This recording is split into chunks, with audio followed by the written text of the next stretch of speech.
Hey, I want to tell you about one of our sponsors, Cytodetox. Look, podcasts cost money. There's a lot of production going around this, but we are grateful to have Cytodetox as one of the sponsors. It's so easy for me to talk about the product because myself and my family use it constantly as we practice what I preach. For over 15 years, I've talked about and taught doctors and the public about cellular detox.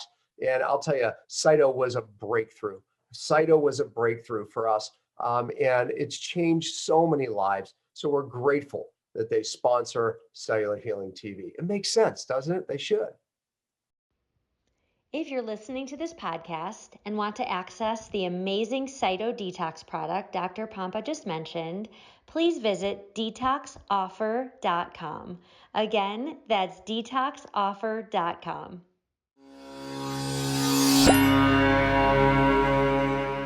Hello, everyone. Welcome to Cellular Healing TV. I'm Ashley Smith, and today we're bringing back a classic episode with friend of the show, biohacker Ben Greenfield. He and Dr. Pompa discuss the top performance tips that Ben is implementing now to build and maintain muscle. Ben walks us through his typical day, from his sleep schedule to what foods he's eating and when. We'll hear the new devices he's using, what metrics he loves tracking, and which products he's especially loving now. We'll also hear how he balances life and work, mitigates stress, and how he gets his own kids to eat, live, sleep, and perform like their dad. This conversation does not disappoint, so grab a pen and notebook because there are some amazing tips in here that Ben will be sharing with you today. So thank you so much for joining and welcome to Cell TV. Ben, welcome to Cell TV, man. You are someone who I just love and adore. So I am excited for today's show. Thank you. That's kind of creepy, actually. But all right, so I love and adore you and your wife. It's yeah, like, oh, just don't hang my poster on your ceiling or anything like that. She doesn't want to come. I'm like, come on. Darn, I had her. So yeah. Jessa was there. Anyways. Oh, you mean in my office just now? That actually just walked in the room. No, that wasn't Jessa that just walked through. That my basement flooded a couple days ago, and so we're doing like a remediation analysis or whatever for insurance. It looked like her, man. I mean, I'm telling you, it looked like her. But again, she was across the room, so I saw the back of someone's head. No, random women just walk into my office all day long. It's weird. It's creepy. Well, anyways, yeah. See, yeah, that did look like her. I saw the back of her again right there. But anyways, listen, we love you guys. When you come to Park City, you stay with us, and we just got to be really good friends. And and Ben, I have to say, I want my viewers and listeners just to know a little bit about who you are. So I'm going to start here. Okay, there was who came to your house to interview you. I forget what it was for. It was for some type of documentary or some type of piece. Oh, geez. What was it? You know what? What was the context? It was the one where Jessa was actually interviewed at the end, right? There was that was Men's Health magazine. They did something called Down the Stem Cell Rabbit Hole because I got my dick injected with stem cells and they wanted to do like a follow-up story on that and all these kind of like male sexual enhancement procedures that Men's Health sent me on this 3-month foray to do. So they sent a film crew to my house and they're tracking me all over the house, shining laser lights on my balls and doing all these crazy things. They even had me order up stem cells and inject them intravenously to just show somebody kind of like doing this at home. And then they interviewed my wife, after they show me. Well, yeah. So they showed you doing all your things, right? You wake up in the morning. All this crazy stuff. Yeah. Yeah. You wake up in the morning and I'm going to have you tell them what your day looks like, right? So it's this arduous thing, right? So they get to your wife and they say, well, basically go ahead, take it from there. So after they see you doing all these things throughout the day, they ask your wife a question. I forget. It was something along the lines of like, dude, are you referring to Dan? Like, do you do any of this stuff? Like, yeah, right. What do you do? Do you do all this stuff? And her comment was, "Are you kidding me? I can't even imagine waking up every day with a list. Hot, cold, injections." She's the complete opposite. She lays down in bed and just goes to sleep. She doesn't work out. She plays tennis every now and again. She's super sometimes she'll just like not eat all day, and I'll be like, oh, are you fasting? Like, are you doing a fasting protocol? And she's like, no, I just didn't eat yet. And like she doesn't plan anything, right? She just kind of randomly stays healthy with zero planning at all. And, she's also the type of person who, if you send her an email, she might read like 20% of the emails in her inbox, and she's got like 200 unread messages on her phone. And, that's her. She's type B. That's just it. And my wife just like, they fell in love. There's like one Voxer I haven't checked. It's like, that needs to be taken care of before I'm going to like sit down to lunch or anything like that. And she's the total opposite. And I'm glad, because I've hung out before with, not to sound judgmental, God loves everybody, but I've hung out with like, couples who are Ironman triathletes, or couples who are CrossFitters, or couples who are, biohackers. And I'm like, it would drive me nuts if Jessa was the same as me. So yeah, no, it's true, right? Marilee brings balance to me as well. Okay, yeah, so she is the exact opposite. So let's look at Ben Greenfield. Okay, Ben, tell them your day. You get up in the morning, go. Oh, you want to go through my day? Okay. Oh, yeah. I want to go. So I typically wake up and I do gratitude journaling. I write down one thing I'm grateful for, one person who I can pray or help or serve that day, and then one truth that I discovered in the morning's devotional reading or scripture. And while I do that, I measure my sympathetic and parasympathetic nervous system using a heart rate variability app called Nature Beat. And then I also do a quick review of my sleep scores with this ring, the Aura ring. And then I go downstairs and I get the water for the coffee started up.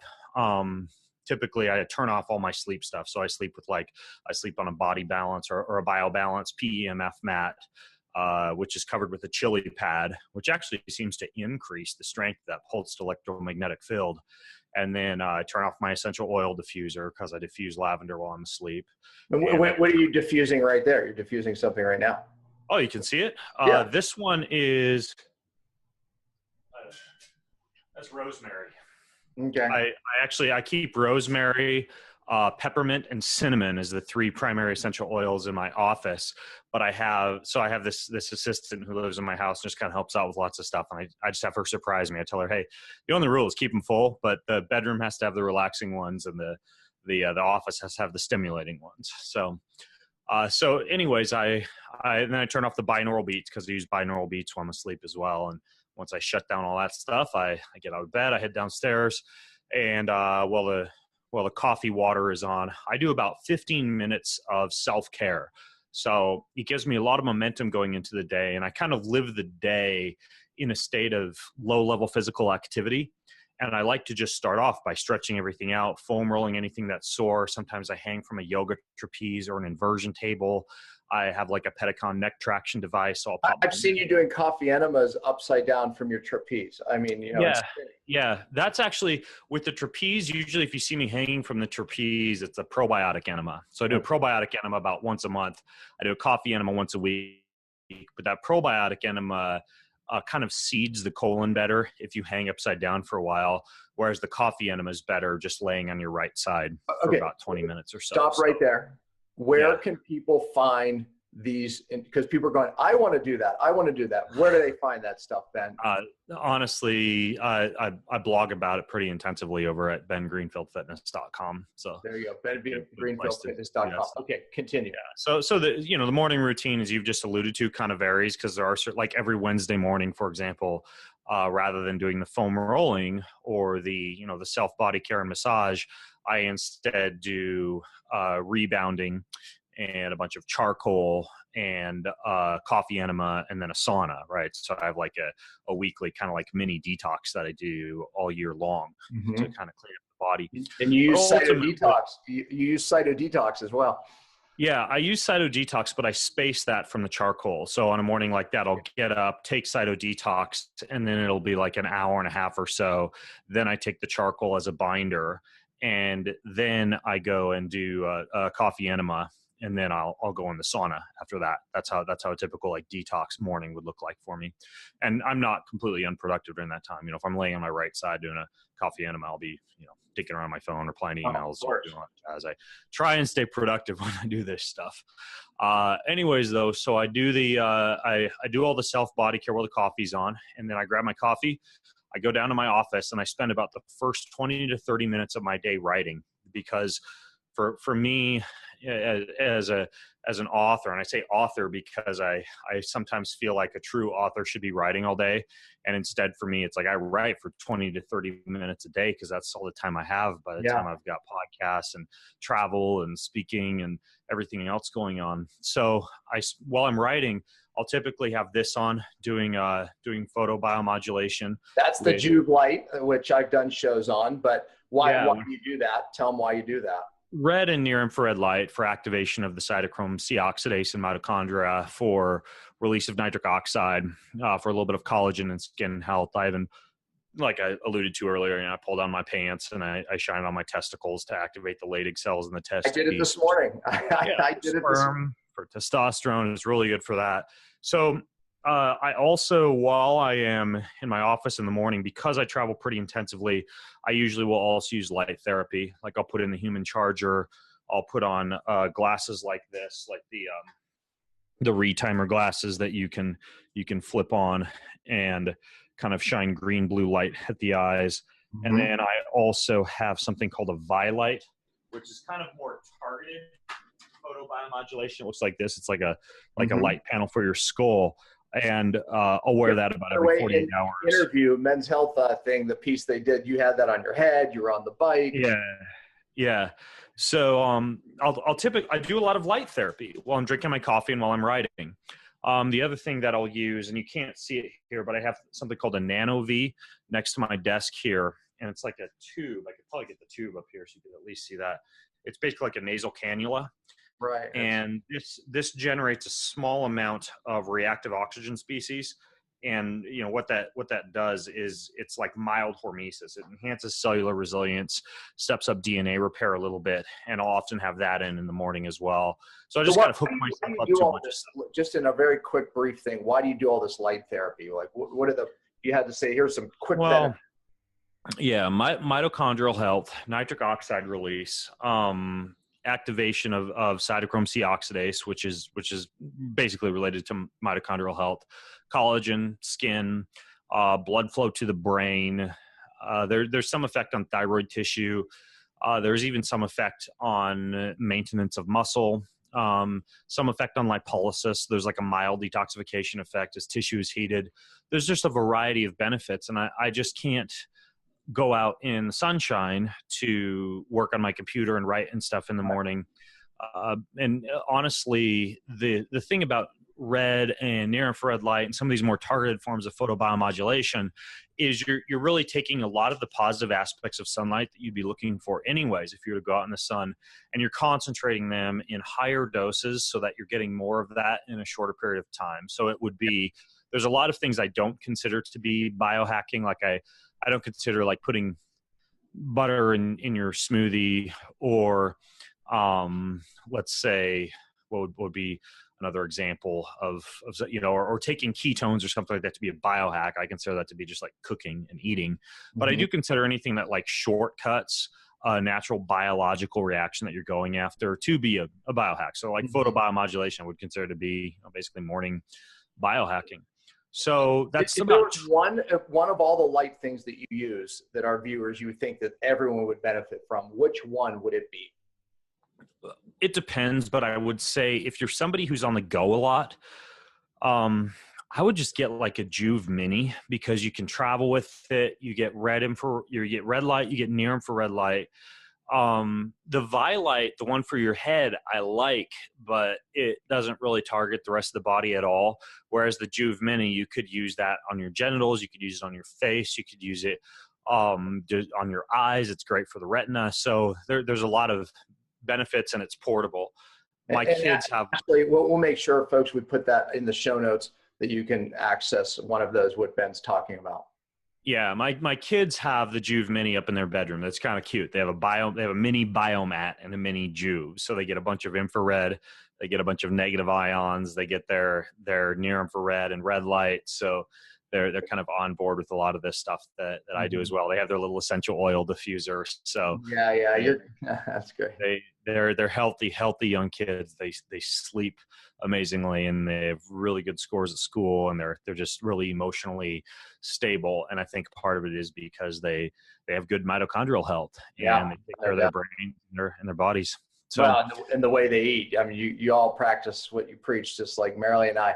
So, okay, we're like partway through the day. And folks, I'm telling you, this is what Ben does every day. I'm telling you. No, we're not partway through the day. We're at like 7:30 in the morning. We got to speed it up, man. So yeah, we should speed it up. So anyways, I am a firm believer in activation of the parasympathetic nervous system in the morning, unless you're so busy and you're traveling and your only chance to get like a hard workout in, if you really are trying to say like build muscle, or you're trying, let's say you've signed up for a marathon or an Ironman or a Spartan race or something like that. Yeah, sometimes you have to do an unnatural amount of physical exercise, meaning whereas our ancestors wouldn't have necessarily done like a WOD, sometimes if you are wanting to train or you are wanting to put on muscle or you are, even for me personally, like for some of my workouts, push myself harder than what I know to be good for my body. Like I cross that threshold of a little bit of excess oxidation and a little bit of pushing myself too hard. And even my body fat is probably about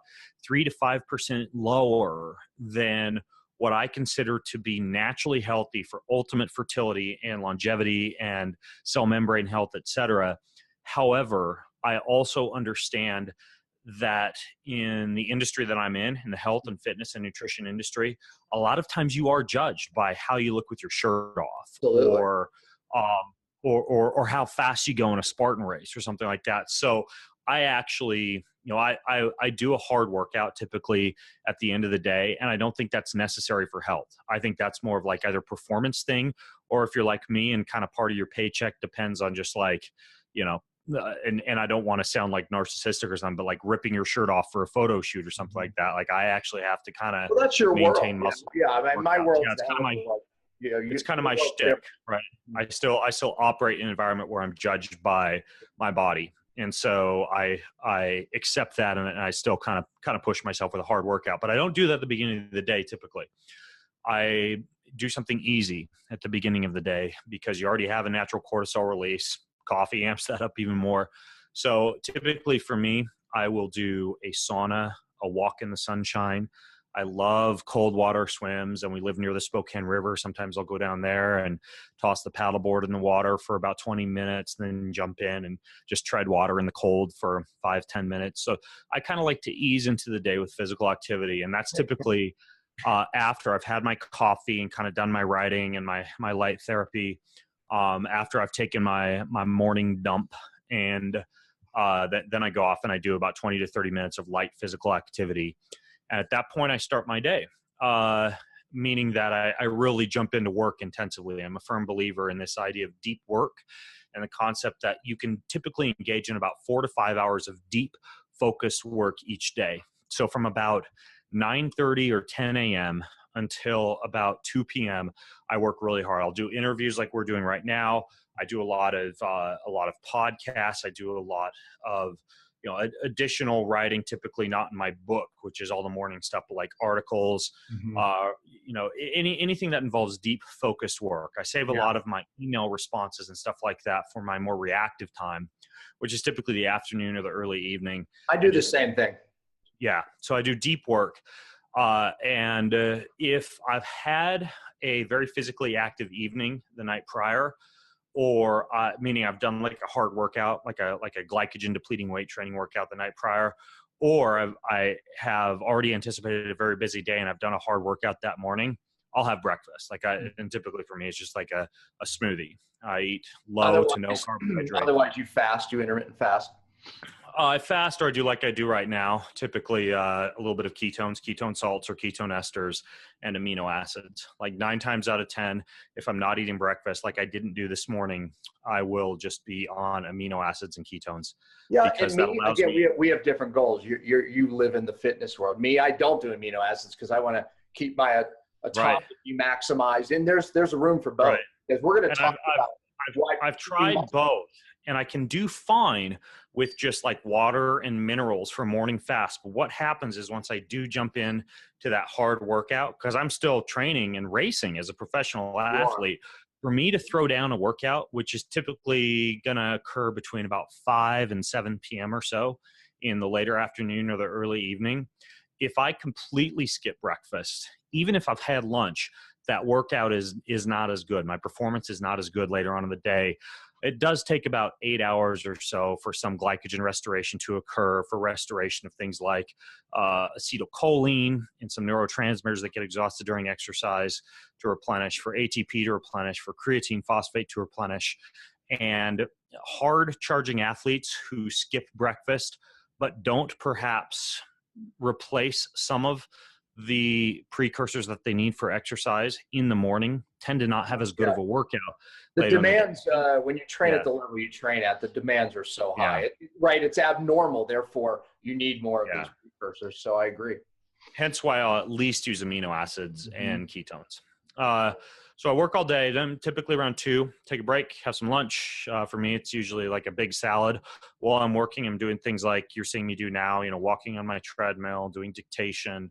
I'll stop every once in a while. I'll do some kettlebell swings, or I'll go outside and ground or earth or get a little sunlight. Typically I'll turn on my phone during those Pomodoro breaks, and while I'm outside, listen to any Voxers or make sure there's no fires I need to put out, and go back in and jump back into my deep work.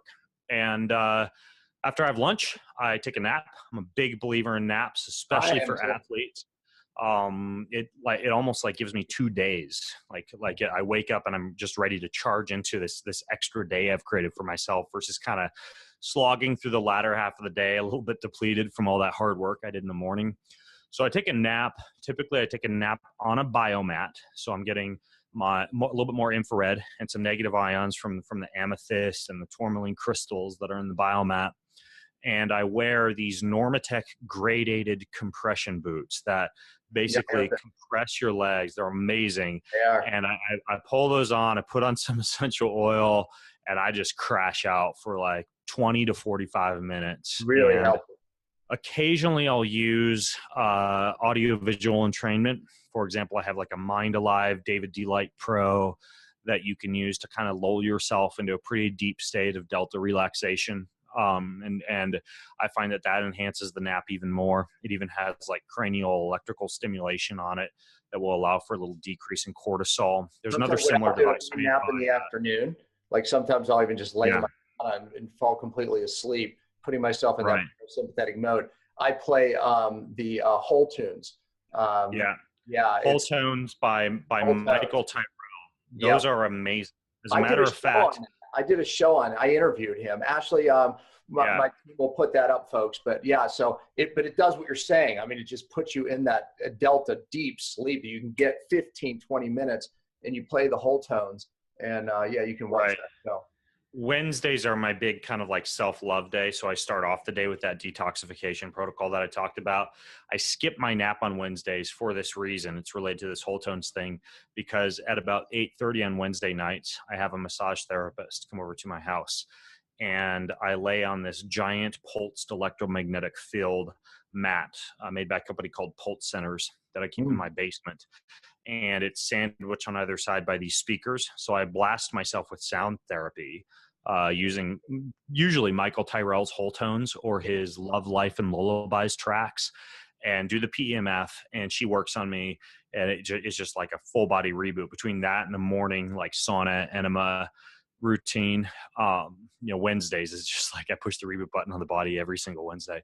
So anyways, after my lunchtime nap, I get up, my kids get home from school about 4. So that gives me time to do about another hour and a half of like emails and responsive work. When the kids get home, typically I'm with them.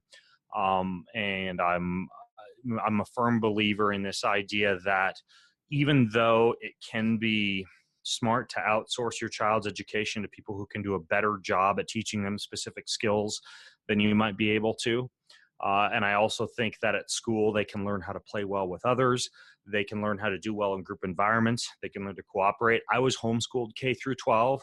I still have a little bit of a weakness in terms of group cooperation, in terms of following versus always needing to lead, kind of like that lone wolf mentality. Yeah. And I would rather my kids kind of get the best of both worlds, be able to learn and operate in group environments, but then also be able to function independently as resilient, free-thinking young men. So because of that, when they get home from school, typically that's the time when we're delving into, me bringing them to jujitsu, or us going out and shooting arrows, or doing plant foraging, or learning skills that they would not learn at school. We do meditation sit spots. We do, we'll play tennis. Just all these little kind of like independent things that I want them to learn from me. I'll typically spend time doing with them when they get home from school. And then, like I mentioned, sometime between 5 and 7 p.m., I jump into an evening workout. That's usually about 40 to 60 minutes long. Some strength, some cardio, some HIIT, et cetera. It all depends. And then once that workout is over, I'll usually fast for a good hour and a half. We eat dinner kind of late. I don't think that that's ideal for circadian rhythm. It's just the way our days work. So we usually don't eat dinner till about 8:30. So I'm usually done working out around 7. Research shows that if you finish a hard workout at least 3 hours before bedtime, and we typically go to bed about 10, you have enhanced deep sleep levels. So I try to finish up my workout by 7. I will sometimes have a digestif or a bitter or some form of alcohol after the workout, just because my liver glycogen is depleted. And so that fructose just tends to go towards liver glycogen restoration rather than spilling over as triglycerides into the bloodstream. So if I'm going to have alcohol or a drink, I actually have it post-workout. Let's say I finish working around 7, by 7:30, I'm down in my office and I'm having a little drink, and I'm going through like the last emails of the day. And then typically our family will eat around 8 or 8:30. That's when, if I'm going to eat any carbohydrates, I don't eat any carbohydrates at all the entire day. And at the very end of the day, I will replenish muscle glycogen and liver glycogen with a drink and typically some kind of carbohydrate with dinner, whether that's sweet potatoes or yams or rice or whatever. I agree. If my afternoon meal, I eat protein and fat, and then my evening meal is where I'll eat my carbohydrates. I eat a lot of plant. We have a huge garden, and I go out there for lunch and just pick kale and Swiss chard and carrots and I like, a lot of plants and herbs and spices. Some people do it the opposite. I find it just works better for me for sure. I like to burn my glycogen out through the day and then replace and you also get a big serotonin release at the end of the day, so you sleep better. I tend to sleep better. And folks, how we know that is that Aura Ring. You can measure your sleep to see really how you get better in deep sleep. So, I find the same as Ben. All right, so that is Ben Greenfield, man. You heard it. I'm not kidding. So when they came and did the interview, they literally made him look like a lunatic because he does all these things. And then there's Jessa at the end going, "Are you kidding me? Who could do that?" Like, you heard. So, her day too. Like, she's pushing a wheelbarrow around in the garden, gardening, weeding, carrying rocks, carrying alfalfa down to our goats. Like, her whole day, she's just like outside, grounded, earthed in the sunlight. And she really, admittedly, she lives a more natural ancestral lifestyle than I do based on all of that. And so, whereas I'm working as an author, a blogger, a podcaster, fighting this constant uphill battle against the EMF and the radiation I get when I'm flying. And so even though we've got our whole house kind of hardwired with Ethernet, so there's no Wi-Fi, we've done a lot of EMF mitigation. We've done a lot of light mitigation strategies. We've got a really good water setup, et cetera. With the amount of travel I do, I still have to be pretty careful to a certain extent, kind of use these hacks to keep myself healthy. And I also don't want to sound like a wounded healer or something, but I've done some pretty extensive genetic testing, and I don't produce a lot of superoxide dismutase. I don't produce a lot of vitamin D, even in response to sunlight. I'm an ApoE34. I've got a lot of little genetic things going on that require me to pay a little bit closer attention to my health compared to my wife, who is basically, she's genetically flawless. Her blood work is flawless. She's got these like hard Montana rancher genes. She's just lucky, right? So she has to do I less. agree. She is flawless in every way. I mean, she's amazing. I say the same about my wife. My wife's cellular age is like she's a teenager. You know, I mean, it's like, I just got to keep up, man. There's that, and then you and I also have this responsibility to try a lot of this stuff, absolutely, right? Absolutely. And to be kind of like first adopters of a lot of this technology and biohacks and health strategies. And I mean, I get people who just want to freaking, know how to repopulate their colon with good flora and what a probiotic enema is. And sure, I could point them to some blog, but I could go research and do it myself and just walk them through the whole process. And I'm a firm believer of living your life in the trenches and not just writing about stuff or being some, whatever. That kid with a neck beard in your mom's basement writing about health. Like, I want to be out there living it and trying this stuff out. No, man, that's where you and I are the same. It's like, I got to do it. And then I got to talk about it. Right. It's like, and Ben, you bring balance to me. I look at you and go, oh, thank God I have balance, cause everyone's like, I do all these things, I'm always researching, going. And then I see Ben and I'm like, oh man, my life's balanced, man. All right, now I want to bring something here because, I just so respect, matter of fact, you're speaking at my seminar. This seminar is about fasting. You've been doing many types of fasting for a long time, like I have, and you're going to be bringing the exercise portion around the seminar because we're fasting these people. We're intermittent fasting them, and you're going to show them some exercises to do while they're fasting, in the fasting state, to maximize the hormones, the growth hormones. But I want, and this is probably part of that conversation, but many people, I said that people that are on my show, they're looking for their health. We do have exercise enthusiasts as well. But gaining muscle, we don't talk a lot about that because everyone wants to lose weight, but yet gaining muscle is a part of losing fat. Gaining muscle is a part of regaining health. Gaining muscle is a big deal for people who are really sick. And again, we already mentioned that there's some things that we need to do that are a little different than some of the things that we talk about on the show to actually gain muscle. As a trained athlete, you need to do these things, right? So let's bring it to a health perspective. What are some tips on how we gain muscle, even just for health and perhaps performance? Yeah.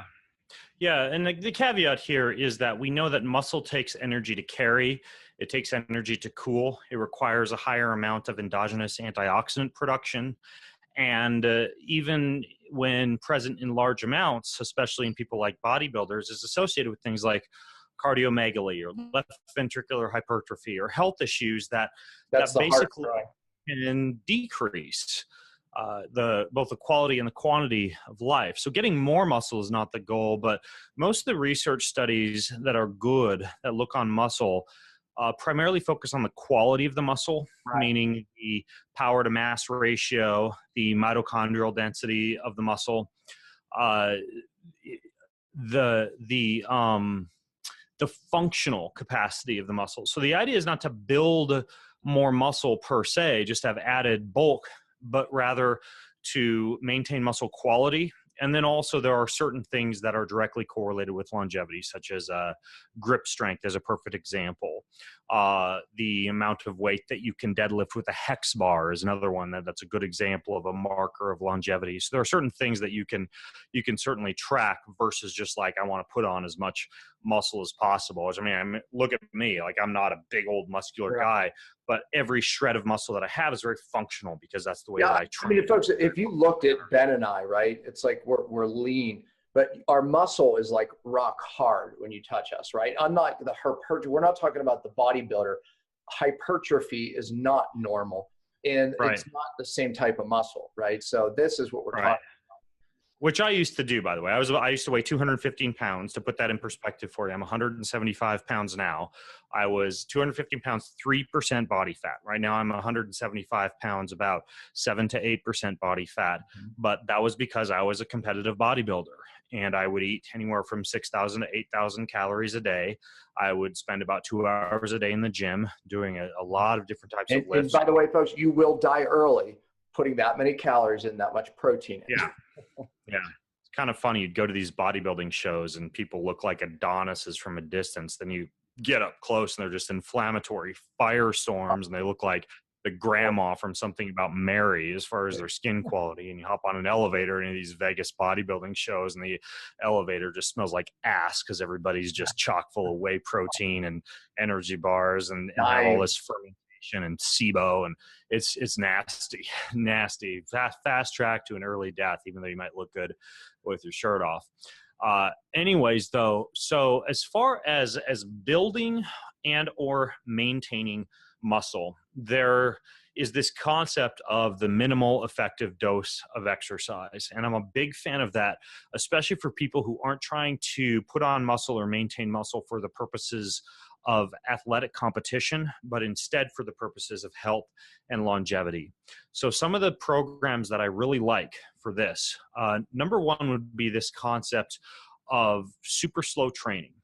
Super slow training can not only produce a really good cardiovascular response so that you are getting all the cardio benefits of exercise while at the same time you're weight training, but it's really good at maintaining or building muscle with a decreased risk of injury. Probably one of the— So what do you mean by slow? Like how you move a rep? Yeah. Slow? Yeah. Okay. Yeah. So if you read a book like Doug McGuff's Body by Science, 1 to 2 times a week, you train for anywhere from 15 to 20 minutes using primarily 5 different exercises, some kind of a chest press, some kind of a shoulder press, some kind of a seated row, some kind of a pull down, and some kind of a leg press. This is typically how I work out when I travel, because there's a very low amount of cognitive willpower or complexity to a routine like this. And I can do it with either free weights or ideally with weight machines in a very controlled environment in just about any gym or health club or hotel on the face of the planet. Anyone listening can do it. It's actually a safer way to move. So, okay, tell us how you do it. It's quite simple. Yeah, it's single set to failure. So, for example, you would start with the chest press, and you would go about 20 to 30 seconds up, 20 to 30 seconds back. So we're moving, if you were watching the video right now, it's really slow, and you're trying to breathe through your nose, kind of like this deep meditative style breathing. As you get towards the end of the set and a lot of lactic acid builds up, you'll start to breathe through your mouth. You'll feel your heart rate go through the roof. Your blood pressure will increase. And by the time you finish that one single set, you just feel exhausted. And then you move on to the pull down. Then you move on to the shoulder press. Got it. Then you move on to seated row, and then you finish with the leg press, right? Yeah. So you have chest press, pull down. I like to alternate between the pushing and the pulling, right? Shoulder press, and then seated row, and then leg press. And the modification that I make for a lot of people who want to kind of get a little bit more of a cardio stimulus is you'll finish that whole routine, which is going to take you about 12 to 15 minutes or so, and then you throw in about 2 minutes of cardio, like an air assault bike or rowing machine or anything like that at the very end of that set. And for my more advanced athletes or exercise enthusiasts, we'll do like 2 or 3 rounds of that, even though one is the minimal effective dose.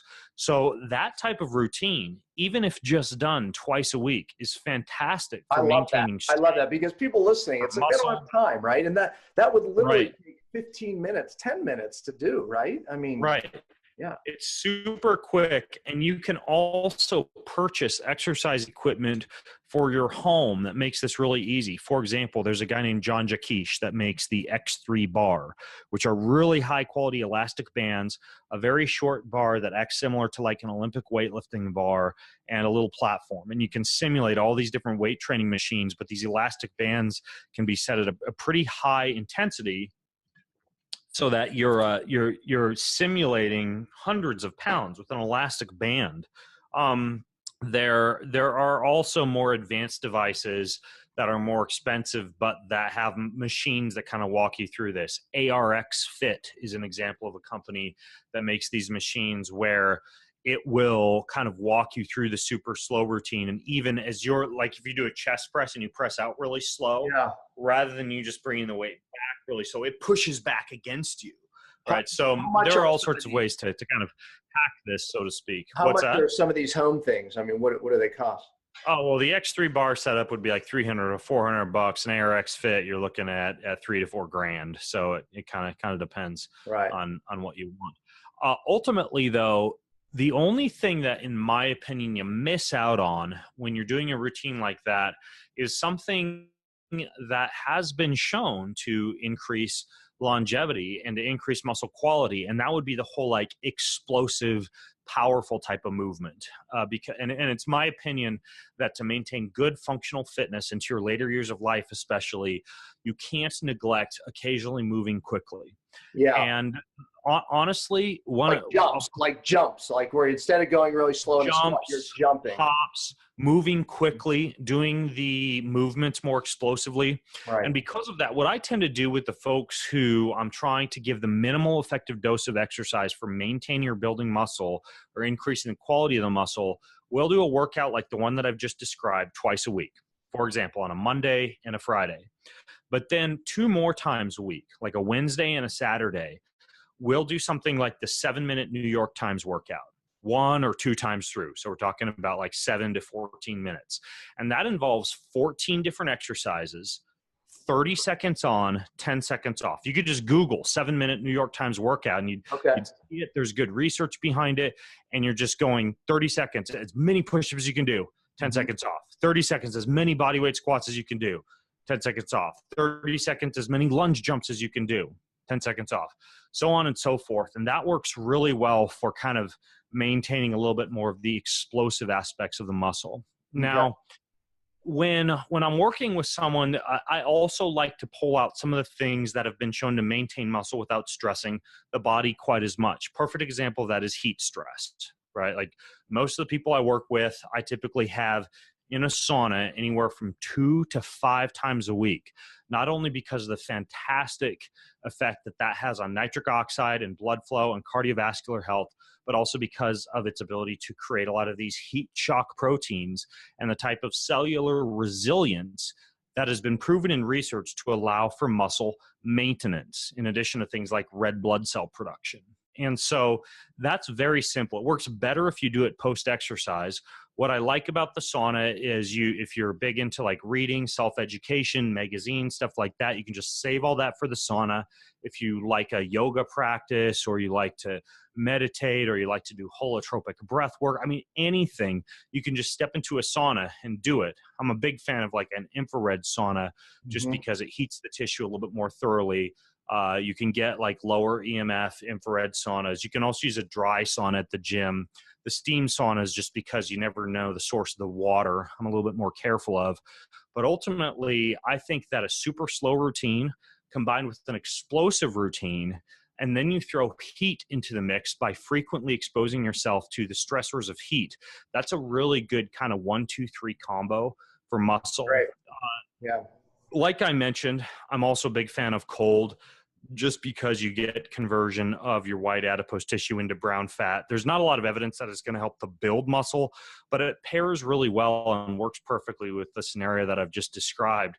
And so in many cases, what I'll do is like a super slow routine, then some heat, and then finish up with a quick cold shower, a quick cold soak. That's exactly what I did today. So I did my workout. I went in the sauna, and I then went into a cold shower, just boom, boom, boom, one after the other.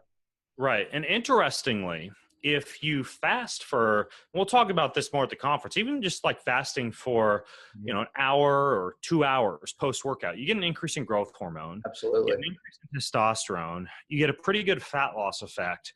And despite popular culture and fitness telling you that you got to drop that bar from the last rep and rush off to suck down your whey protein and multidextrin. Yeah, we used to do that. I remember the old days. The old days we did that, Ben. 30 minutes, right? We had to get the protein in. The only reason to do that would be if you're, let's say you're a high school football player trying to put on 30 pounds or a bodybuilder like I used to be trying to put on copious amounts of muscle, or you are doing a 2-a-day, right? So it takes about 8 hours for glycogen restoration to occur if you're eating ad libitum, kind of like according to appetite. But if you're going to exercise again, let's say you are an athlete and you're doing a 2-a-day, you're in high school and you got a sport in the morning, sport in the evening, then it does actually pay off to eat post-workout because you get that liver and muscle glycogen replenishment occurring faster than that 8-hour window. But unless you're going to work out again within 8 hours or less, there's no reason to eat after the workout. And the advantages of not eating seem to outweigh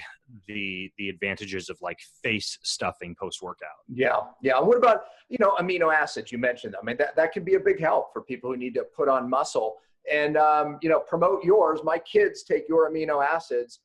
They swear by them. So. And I should clarify that leucine, isoleucine, and valine are the 3 amino acids that you're going to find in most amino acid supplements. Those are your branch chain amino acids.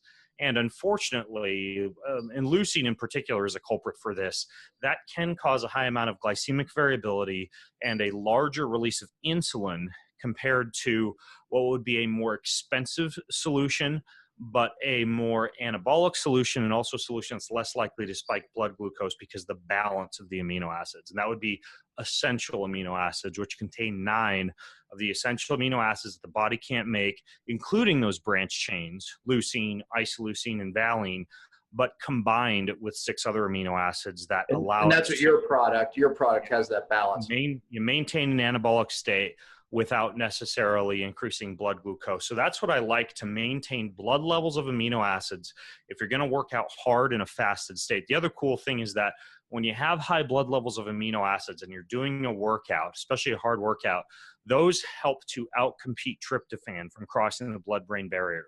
So they stave off some of the central nervous system fatigue that can occur, especially during a fasted workout. So for a variety of reasons, and especially for people who want to maintain or build muscle, I am a fan of doing your workout in a fasted state. But if you want to have your cake and eat it too, so to speak, to use something like essential amino acids before or after or both, so that you maintain high blood levels of amino acids without necessarily having all the calories of like whey protein or a steak or something like that. So I first started to use these way back when I was doing Ironman triathlon. 2013, I started to go into a really deep ketosis. And, as an endurance athlete, I really wanted to figure out how to reduce the gut fermentation from a high carbohydrate throughput, and also reduce a lot of the glycemic variability and inflammation that can occur with sugar and fructose and maltodextrin and all these things that endurance athletes consume. So I started using, during my Ironman triathlons, high amount of salts, like magnesium and potassium, etc., high amount of amino acids in the form of these essential amino acids, high amount of MCTs, and later when they came to market, ketones, and a very slow or very low amount of carbohydrates like a UCAN super starch or a dextrose-based fuel that was less fermentable. And so I would consume like 1/4 of the amount of carbohydrates that most of my peers were consuming during something like an Ironman, but I would instead use oil in the form of medium chain triglycerides or ketones, and then amino acids and electrolytes to fill in the gaps. So I was able to compete at the same level or even faster without eating all the carbohydrates. These things work really well for things like endurance competition also. Yeah. So you mentioned the resistant starch. I mean, athletes have been using that. It definitely works. Do you have what products do you have on your? Matter of fact, let me bring you back to focus for our viewers. What 3 products, if you're someone who wants to gain muscle, and maybe there's a different set of products for performance. So let's talk about what 2 or 3 products for those who want to gain muscle, even for health reasons. What would you recommend? The amino I would recommend, so let's leave out the stuff people already know about, like a protein and creatine and a lot of these horses that get kicked to death. I would say the biggest ones would be for growth hormone and growth factor without using expensive hormone replacement injections like ipamorelin or synthetic growth hormone. It would be colostrum, right? Yeah, so you have a product. I actually took it. I loved it. So I've got a great colostrum at Kion. We get it from Western Washington farm, organic, grass-fed, grass-finished goats, super clean product. And that, I got a lot of athletes that use that to reduce gut permeability during exercise. A lot of people with leaky gut use it to downregulate zonulin and heal the gut. And then people use it for this growth hormone and growth factor effect. So that would be one, would be colostrum. What would stack really well with that are essential aminos in the ratio of about 10 to 20 grams per day. And then a final one that falls under the radar, but that I think has a lot of good research behind it, is the combo of HMB and ATP. Like, if we're not going to talk about SARMs and peptides and a lot of these kind of more advanced injectable strategies, For example, there's a company called Millennium Sports. I do have like a pretty link to that. I had them put together this as a stack for me. I think it's bengreenfieldfitness.com/ATP. Okay. But basically, I told them, look, there's all this research. I don't want to necessarily at this point go down the rabbit hole producing this for Kion. So I just send people to their website, but they have HMB with ATP, and that dosed pre-workout, especially if you're using the amino acids, and at some point during the day, preferably on an empty stomach, taking colostrum, you can get a large amount of muscle mass or muscle maintenance without increasing the amount of calories that you consume. So rather than which we know is not good for your health. Yeah, my kids took the product. You turned them on to it. The HMB. Yeah, so I mean, I'm a fan of creatine. I'm a fan of protein, but amino acids, colostrum, and then an HMB ATP combo, in my opinion, that's one of the best stacks that you can use. Yeah, that's some great advice for those who want to put on muscle, no doubt, because there's a lot of unhealthy ways, as we mentioned, that people get sucked into. Yeah. So I love the little biohacks, little tricks that you're doing. I love the workouts, man. I mean, that's easy for people, mixing up the slow with the burst in the week, and neither take a lot of time. Everybody can do it. And I'm going to throw in. I'll throw in one more tip for you. I do at the top of the hour. I have another interview I'm going to have to get on. I want to throw in another tip for you, and that would be, I think everybody should own a hex bar. And I have a hex bar. I keep it in the room next to the office, and I'll simply go in there a few times during the day and do a cold lift, meaning that you just have that thing loaded up with as much weight as you can lift for about 5 reps. And you rip that hex bar off the ground and set it down.